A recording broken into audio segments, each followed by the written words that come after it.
Good morning, guys. Good morning. So today will be the final exam review, and then Wednesday and Friday will be for your project presentation.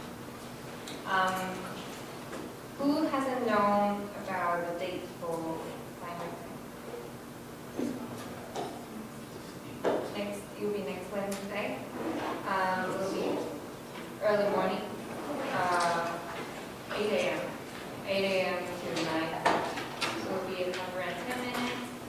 And it will be in Willow. Okay?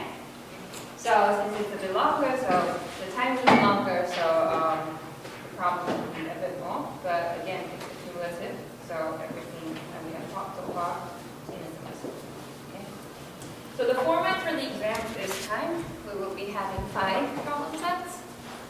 So this is how I'm going to organize each problem set, what will be the chapter involved. Okay. So as always, the first problem set will be like a short answer, short question that asking you to just provide a short answer. So that would be involving chapter 1, chapter 6, 7, and NoSQL. So all each part will just kind of test you on what does this term mean, or a little bit of comparison between different technology. Or I might ask you what are the pros and cons between things, or maybe compare between NoSQL and SQL.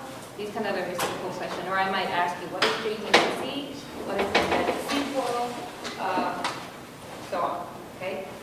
So that will be for problem set 1, and problem set 2. I actually put these 3 chapters together. So chapter 2 and 3, that's what we learned in the first midterm. And then I put chapter 5 along with it as well. So I might ask you, okay, given this schema, draw an ER model. And with the ER model, maybe describe how you would create tables in SQL. So that's what we learned in chapter 3 in terms of creating the tables. Okay? And then I might ask you, okay, now I want to query something. How would you do that? Well, again, with SQL command, and that's what we learned in chapter 5. So these things will be tested together in the problem set. And the third problem set will be for chapter 4 and chapter 12. So chapter 4 is the chapter that we actually spent a lot of time. We were learning about relational algebra. And last lecture, we only touched a little bit on chapter 12, which is the query evaluation. We learned a little bit about relational algebra tree. So that's why I think it would be great to, reasonable to put them together. So I might ask you, okay, given these schemas, and I ask you, for example, the classic problem asking you, I want to get maybe the boats that are reserved by all of the sailors, and then you write down the relational algebra for that. And I might ask you then now, maybe give me 2 possible plans for that with the relational algebra tree. Okay. And then chapter 4 will be schema refinement. That's what we learned last time. Chapter 5 will be the storage and fixing. So a lot of file organization. Normalization. No, not really. Because we kind of omit that in what's the term 1 as well. But we won't test normalization properties, just go. And for problem set 4 will be schema refinement, and yeah, that's basically a lot of the emphasis you learned in last midterm. Okay, so I'm not going to merge that with any other chapter. Chapter 8 will be problem set 5, so that will be what we learned after midterm 2 until now. Because we've learned about a lot of different kinds of indexing, file organizations, and what are the alternatives. Also selecting different kinds of indexes based on the file and your application. Right? So in terms of this, the score distribution, I'm not so sure. But you can expect it won't be just all 20. Right? It's not going to be like 20, 20 for each. Right? So I'm not so sure about the distribution for the score. All right, so what I'm going to do today is I'm going to actually go through each of the chapter and tell you what I might test on in the exam. Okay? So then I hope this slides will help you when you're preparing for the exam. So for chapter 1, actually I'll make it super simple. Chapter 1 just basically will ask you what are the 3 major types of data models. Those old classic models, maybe before relational model, what are the 2? Okay, and you what is the level of abstraction. From the very beginning of the semester, we were learning about there are different kinds of abstraction, right? Between them, between the three levels of abstraction, there are different kinds of data independence, right? And what do they do? What are they for? And one of the questions that you got asked quite a lot of times already, I give you, okay, this thing, and should it be logical independence or physical independence? That thing that I placed a lot of time already.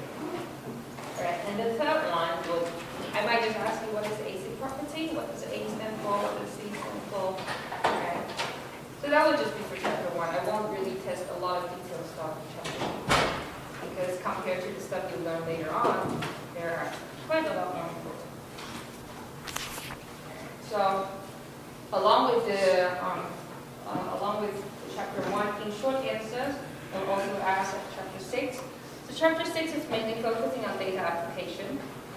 So in this one, you learned a lot about embedded SQL, and then we talked about API as well. So I might potentially ask you, what does SQL support? So data mismatch issue. So that's what we learned last time, the cursor. Okay, so a lot of people got it wrong, but you got asked again this time. Just remember it's cursor. Okay, and I also asked you, what is the store procedure? When do we want to use it? Okay, a lot of people know what store procedure is, but they got confused about where it actually sits on in the system. So store procedure sits on the database itself, okay, other than just being in a script. Okay, so you can think of it as a function. So I guess that's why a lot of people don't think it actually lies on the database. So make sure you know what store procedure is, what it's for, why would we want to use it. Okay, so you can recall in store procedure, we have shown you like an example in SQL, and we can write a store procedure in SQL. So thinking of that, then actually store. But when creating a table, you can create a store procedure as well. So you can remember that in this way. That's actually storing database.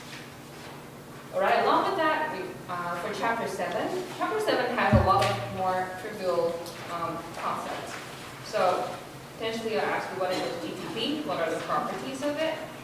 And the most important one, I guess, is just the stateless of HTTP, right? So that's the second point. So I think last time most people got it right. What do we mean by stateless when talking about HTTP? Putting it bluntly, just don't remember anything from request to request. So potentially I might ask you, what are the pros and cons of it? You might think of, okay, basically it's just all disadvantages, but there will be advantages. So what are the remedies of this drawback? This is what we asked last time in the lecture. Most people got it right, but I think some people misunderstood the question. So what I'm trying to ask when I ask you about what are the remedies of this drawback is HTTP is stateless, and there will be some disadvantages of it. But if you want to still have the application being stateful, then what are the common approaches you can use to fix that?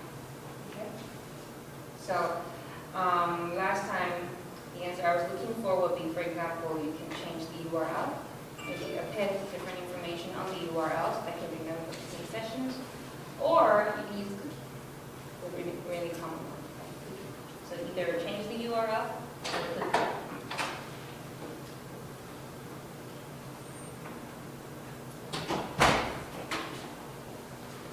So a bit more for chapter 7. We also learned about web data formats, right? We learned about HTML, XML, and JSON. So I'm going to ask you, what are the properties of each? Or I might just show you a snippet of code and say which one is this. And last time, quite a lot of people got this wrong. So which are document-oriented and which are schema-oriented? When we're talking about document-oriented, we're basically saying it's just caring about how it's going to render, how the format is going to be. So when we talk about schema-oriented, that's more like about the attributes of the data.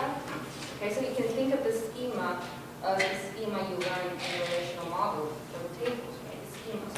So here, HTML is a document-oriented one, but XML and JSON are the schema-oriented. You can also think of XML and JSON as the ones that are designed based on how the data is being structured, right? And also XML and JSON allows the data structure itself to be hierarchical. Okay, so just don't get confused. HTML is the document-oriented one, and XML and JSON are the schema-oriented.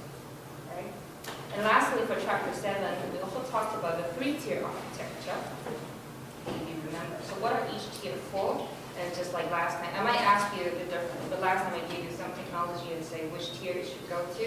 Maybe this time I'll ask you in an application for different kind of tasks, for example, booking tickets in airline system.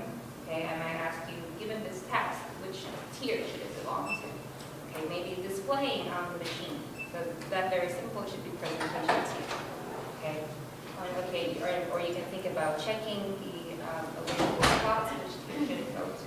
Okay, or just storing the airline information, storing the flight information, which tier should it go to? And then lastly, for a short answer, I'll also ask you on NoSQL. Okay. Just remember what are the major reasons people switch to NoSQL nowadays. Okay, and what are the pros and cons compared to SQL. Okay.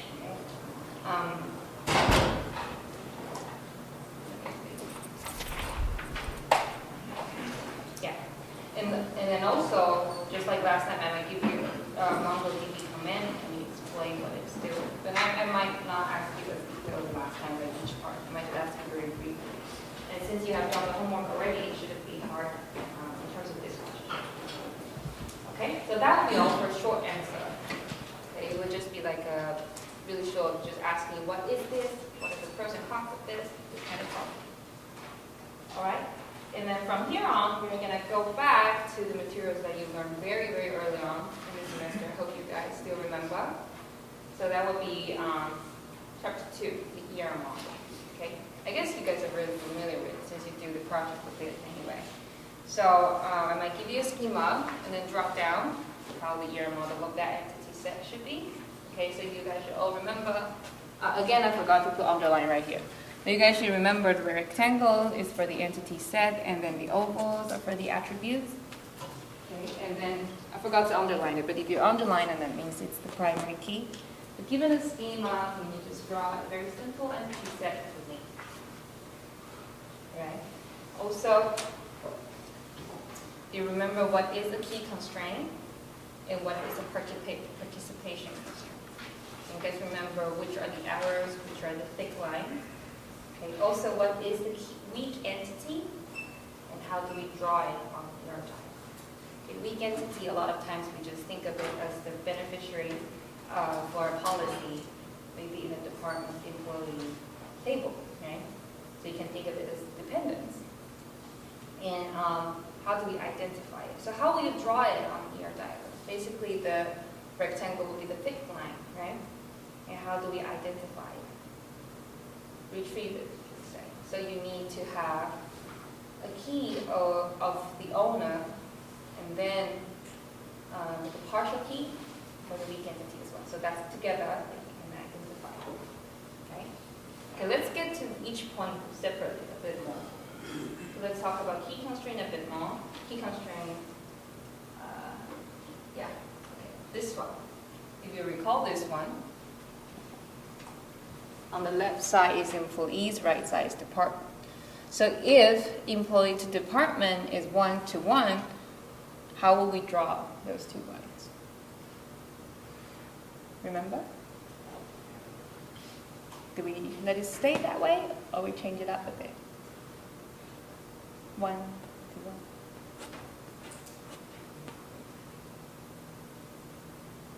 Compared to many though, which one do you think will be no arrows at all? Both arrows, right? So 1-to-1 has both arrows.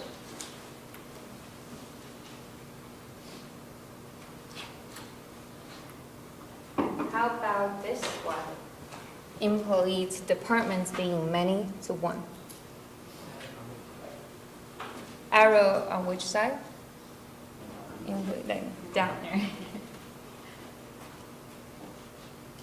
Okay, so arrows from that side. Employee pointing to departments.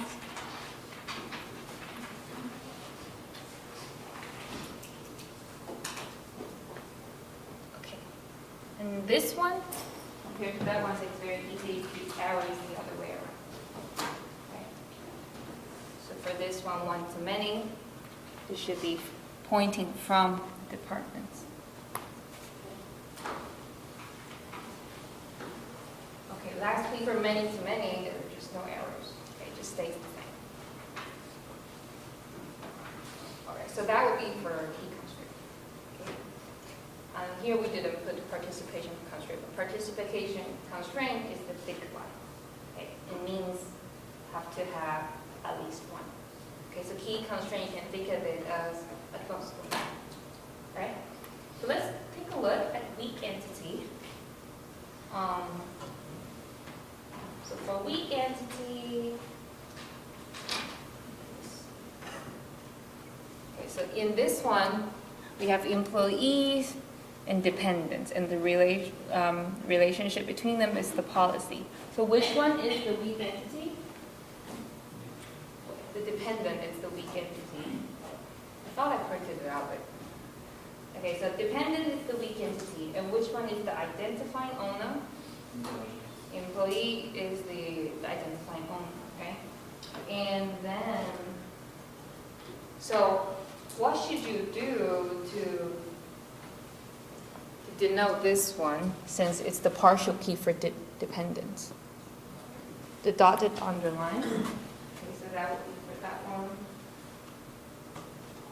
So we put it, the dotted underline, and that's the partial key, okay, for dependence. So to identify a dependent in the table, what you need to do is not only the partial key itself, but along with the primary key of the identifying owner.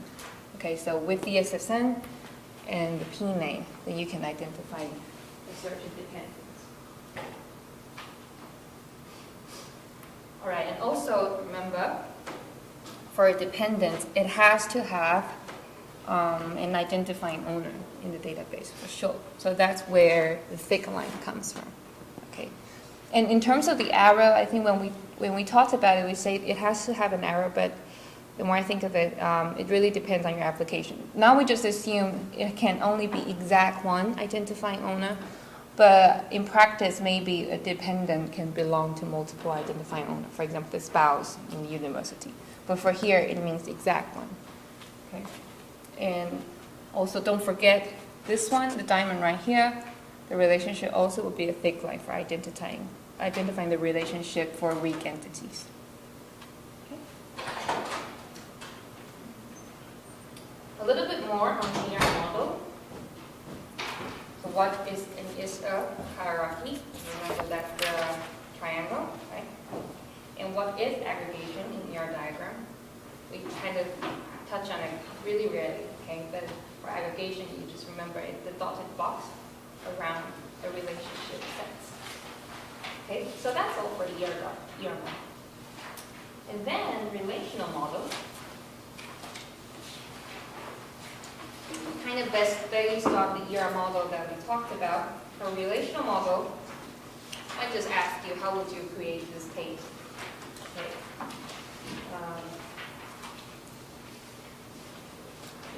So the very simple one, basic one, will be giving you a schema, and then you tell me how would you create the table. So here we didn't identify which is the primary key or whatsoever. So just the simplest one. Okay, put the field name in the data type. A bit more complicated, I might give you a graph like so and ask you how would you implement this ER diagram in SQL command. Okay, so then you have to think about how many tables you need to create. In this one, how many do you think you will create?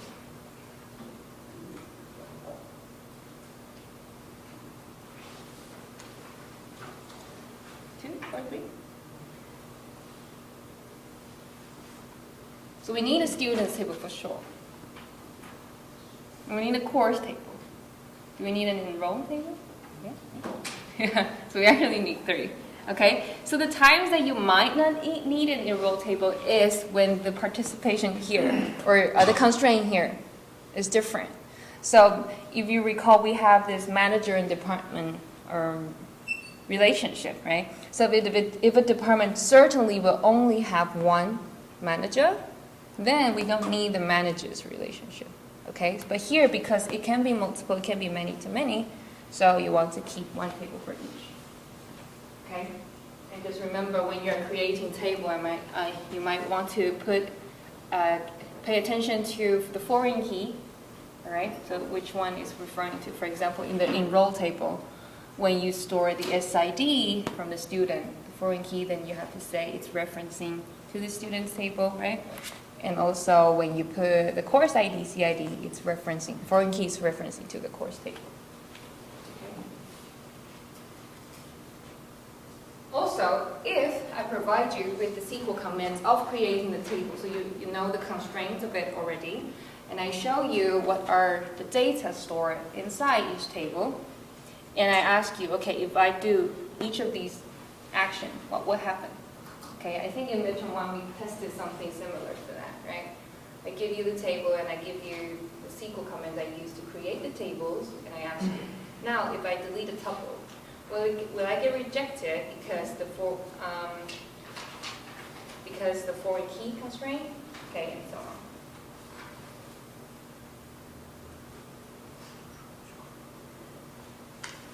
So as I said earlier, chapter 2, 3, and 5, I will put them together as test. So chapter 3 is more on just creating the tables, pay attention to the constraint and the foreign key. And then right after, I'll test along with chapter 5. So chapter 5 is where you learn about query with SQL. So I might give you a query saying, I want to do this, and you do the SQL with it. Okay, so that's what we did last time in the computer room.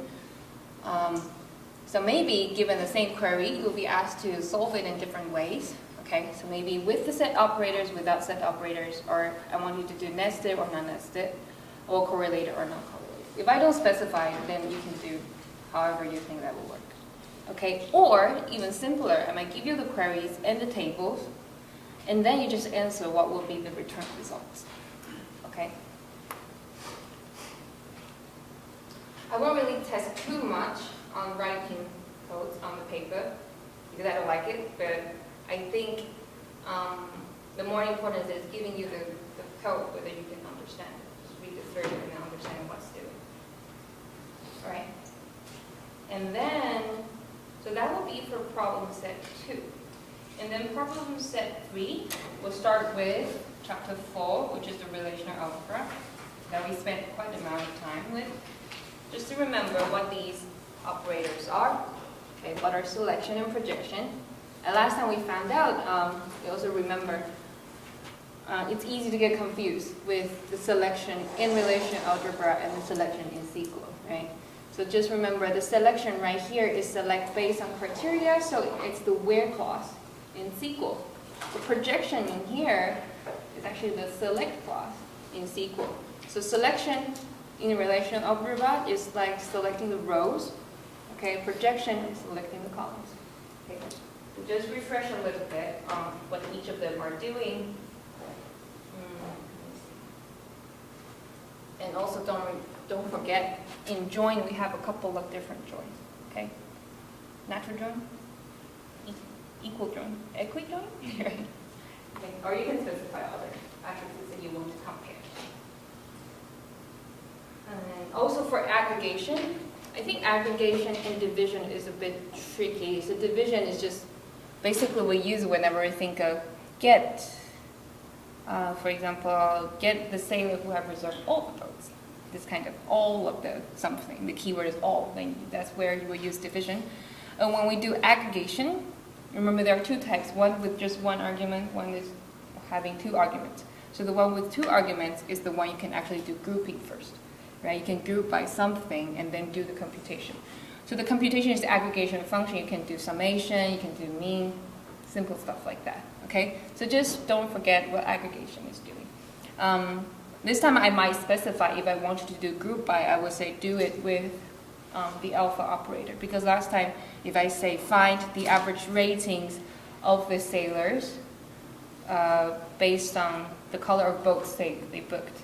And some people would say, okay, I'll do average on, and they just directly select the red ones first, and then do the blue ones, and then do the green ones. Okay, that's not what I want, not what I'm looking for. I want you to directly group by the color. All right, And also don't forget which one will be unary, which one will be binary, because we can directly link this to the relational algebra tree that we learned last time. Like how many trapped children will a node have. So for chapter 4 of a relational algebra, so these are just the example query that you might be asked. So I might say, I will give you the schemas for sure. Then I might ask you, find the names of sailors who have reserved boat 103, or find the boat's names that have been reserved by all of the sailors, or for each color of boat, find the average rating of sailors who have reserved them before. Okay, this kind of stuff. So along with it, I'll test on query evaluation. We just only touched a little bit last time.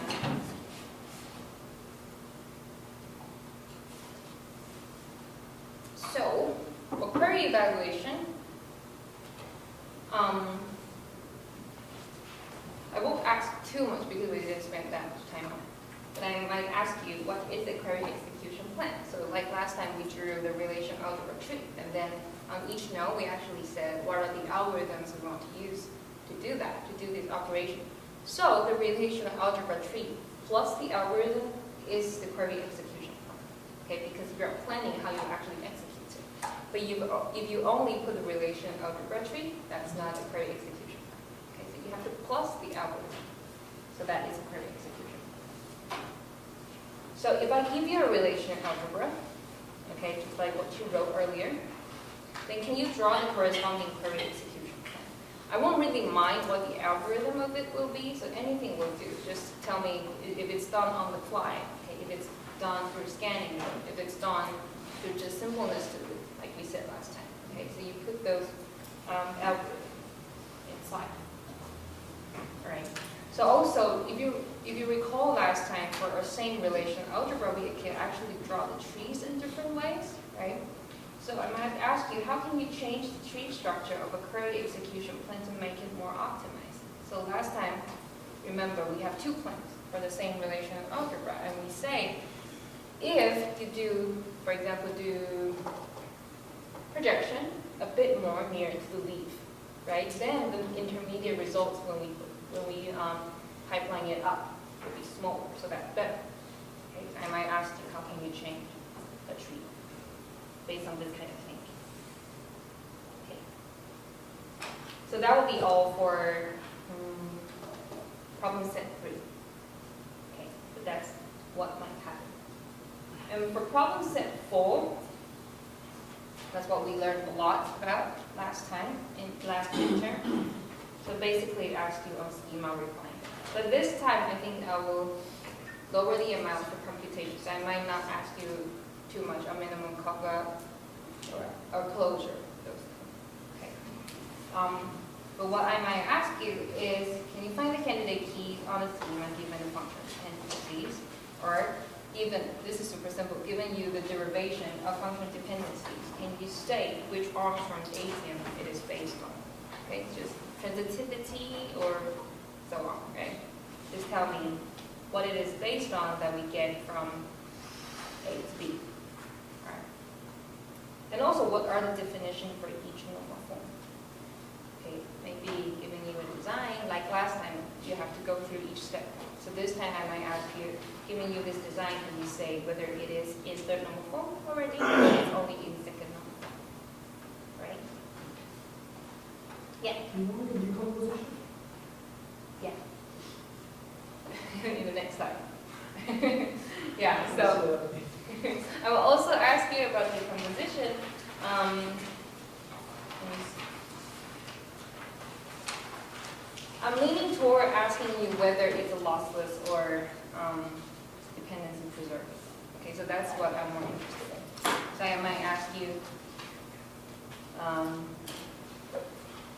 yeah, just giving you a decomposition already and ask you, is this lossless or is this dependency preserving? So you have to make sure you know what each means. Okay, what is a lossless join decomposition, and what is a dependency preserving decomposition?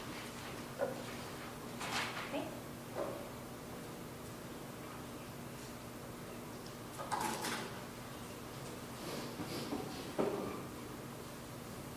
So that will be all for our chapter 19.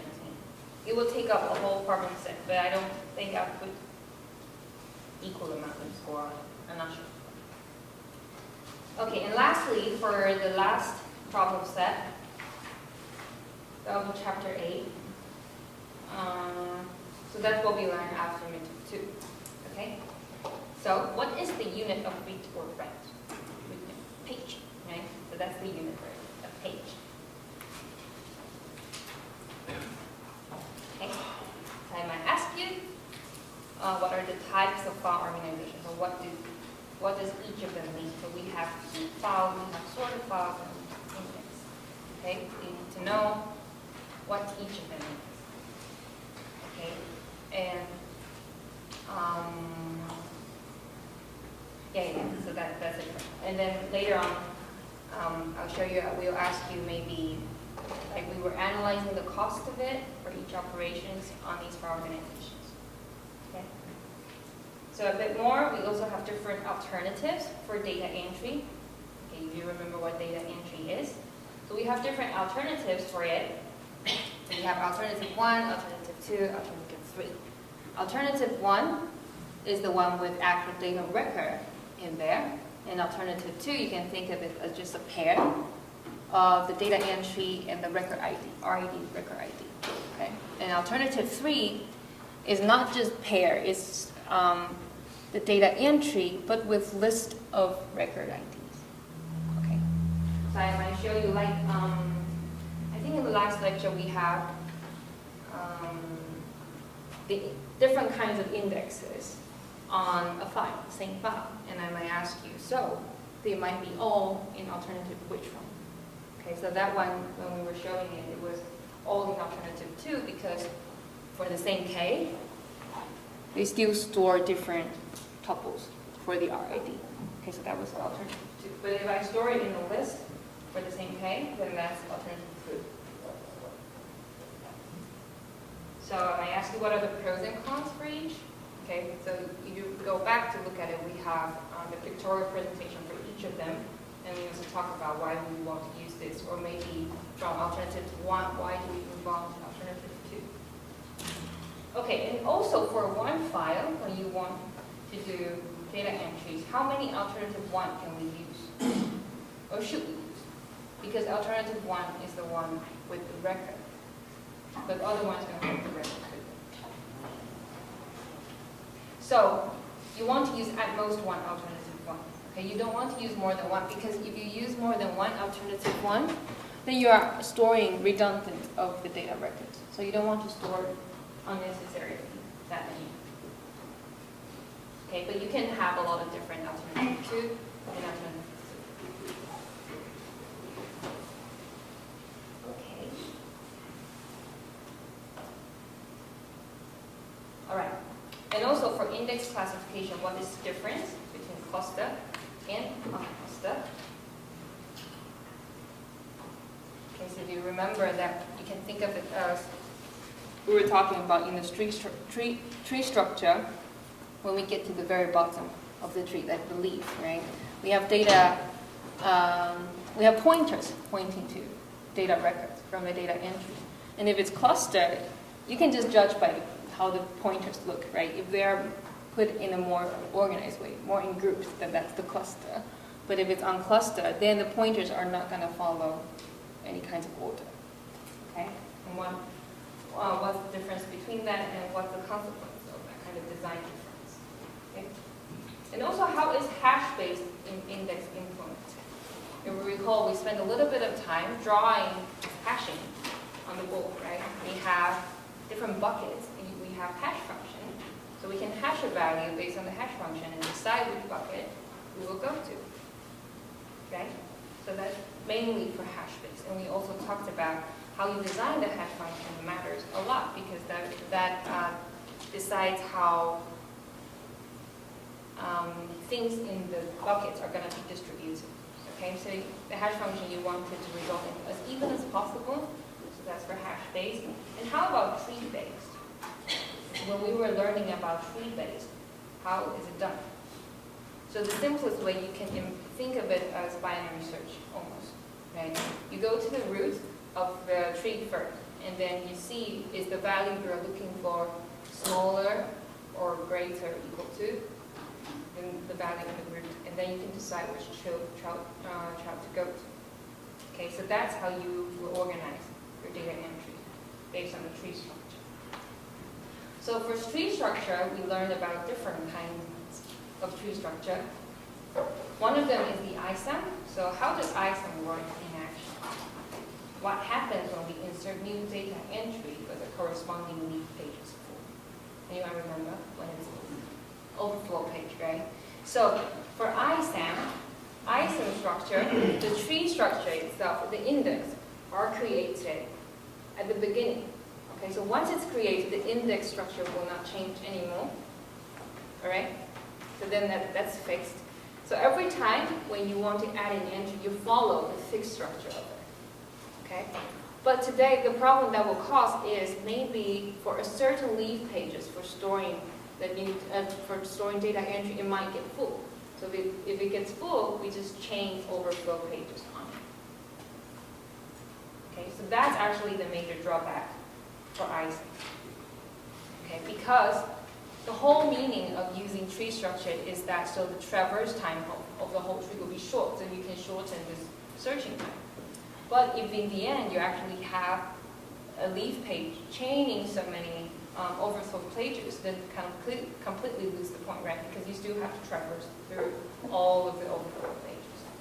Okay, and that takes long too. So here we have, if F is the number of entries per index page, N is the number of leaf pages, what is the cost for searching in ISAM? So we can do this again so that you don't forget.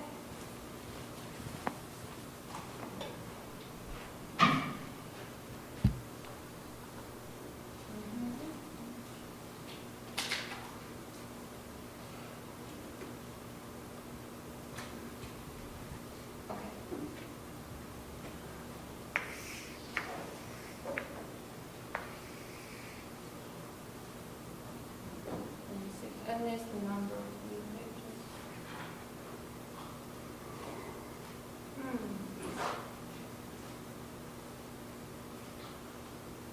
Yeah, maybe change that up a bit. Let's say we think about it in B first, all right?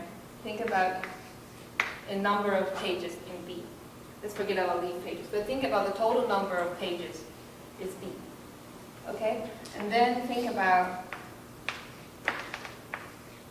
in this tree structure, for each node, it has F children. Okay, let's think about this so that's easier. And we want to get the cost of searching. So what's the cost of searching in the tree? That's the number of steps you take from traversing all the way from the root to the leaf, right? And there's no such thing as some of the cases you only have to search to the middle. No, all of them has to search to the very end because all the data entries in the end, you have to go to the leaf pages. Okay, so always from the root all the way to the leaf. So in order to get the cost of searching, then you need to actually get the height of the tree. So this is the height. So based on this, if we, in total, we have B nodes. So that will be B pages. And for each node, it has F children. Then what's the height? Yeah. Look at F is the base. Okay? So how did we get this? Okay, if you want to get a better sense of it, an example will be this. You can think of it in the simplest structure where each node has 2 children. So I think maybe a lot of you have already learned about this in algorithm. Okay, so in this level, how many nodes do we have? 1, right? The first level. And this one we have 2 nodes. This one we have 4 nodes. This one we have 8 nodes. So 1 equal to 2 to 0, 2 equal to 2 to 1, 4 equal to 2 to 2, 8 equal to 2 to 3. So based on this rule, we can see the height of it is 3, right? We have this many limits, so that's 3. So how do we get this 3? Now we're taking the log. Taking the log. I see, yeah, I made a mistake. So that would be 3. All right, so here, no. So that's why I put number of leaf pages right here, okay? So that's actually, right here we have n pages. So that's why the height is supposed to be. Yeah, got that. But I got confused. So I said, no, it should be the number of pages. So it should be here.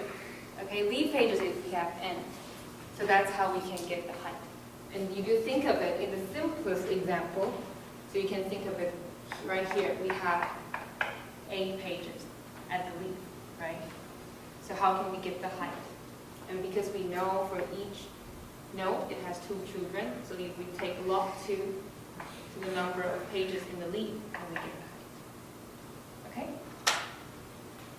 Yeah, sorry about that. So that's how you can get it.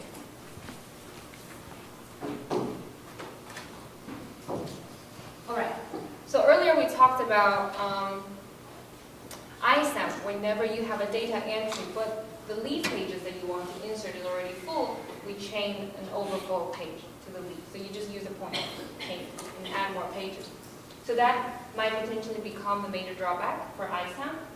So that's why to remedy this, we have B plus tree, okay? We didn't talk much on B plus tree, but the idea for B plus tree is instead of having all of the indexes fixed at the creation time, you can actually keep the structure dynamic. Okay, so it's possible to rearrange the whole tree whenever it's necessary. Okay, so if you add an entry and you found, oh, it got full, so maybe I would just reorganize the whole structure of the tree, reorganize the whole index. Okay, so we always keep the tree balanced. So we always keep the searching time same, or as efficient as possible. But the bad thing about it is restructuring might be expensive. Okay, if it takes a lot of restructuring, then in the end it's still very costly. Okay, but searching will be worth it. Okay. So you can think of ISAM as whenever you have something to add. It's so simple, you can just assume the cost will be the same. Right? If not enough space, we append an overflow page. But B structure, you're risking of restructuring the whole tree. Okay, but ISAM, the risk is when searching, you might go into a leaf page that you actually have to traverse so long on the overflow pages chain. But for B+, it's always the same, okay, because it's structured and it's balanced. All right, and a bit more on chapter 8. Given a cost of an operation in a file organization, can you explain why it is computed? So I might give you a heap file, the simplest one. I might give you, okay, this is done in heap file, and the scan, we write it in BD. Go back to look at what BD means and why. That's all. You can just tell me why this one. Or I might give you different kind of cost and pick the one based on the file organization and operation. Okay, so I won't really test you on remembering all of the cost of the operation matching different kind of file organization. But you need to know why we did that. Okay. Also, what kind of indexing is better for equality search? Right? How about range search? Like cluster, trees. Yeah, the trees. Okay, so for range search, trees are good. But for range search, hash is terrible at it, right? Because if your function cannot guarantee the relativeness between the values, then actually in order to gain a range of results, you have to try out all of the values for all of the hash, to do the hashing for all of them. Okay? Lastly, given a SQL query, can you provide an index that will be more suitable for it? Okay, so maybe I will give you just a SQL command and then say, based on this as a schema of the table, then what kind of index do you think would be better? Do we just do one index, or it would be better if we do composite? Okay, and also, what if we want to make it index only? If you remember what index only means. Okay, it means when you execute the query, you don't access values other than the index. Okay, so how about this one? how can we design the index so it will be index-only query? Select constant. Hmm?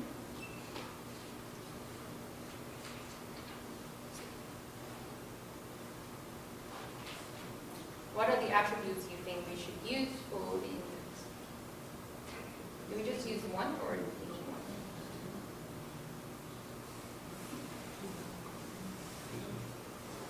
We see group by, so for sure. Okay, they got connected together, but it's group by this one. Right.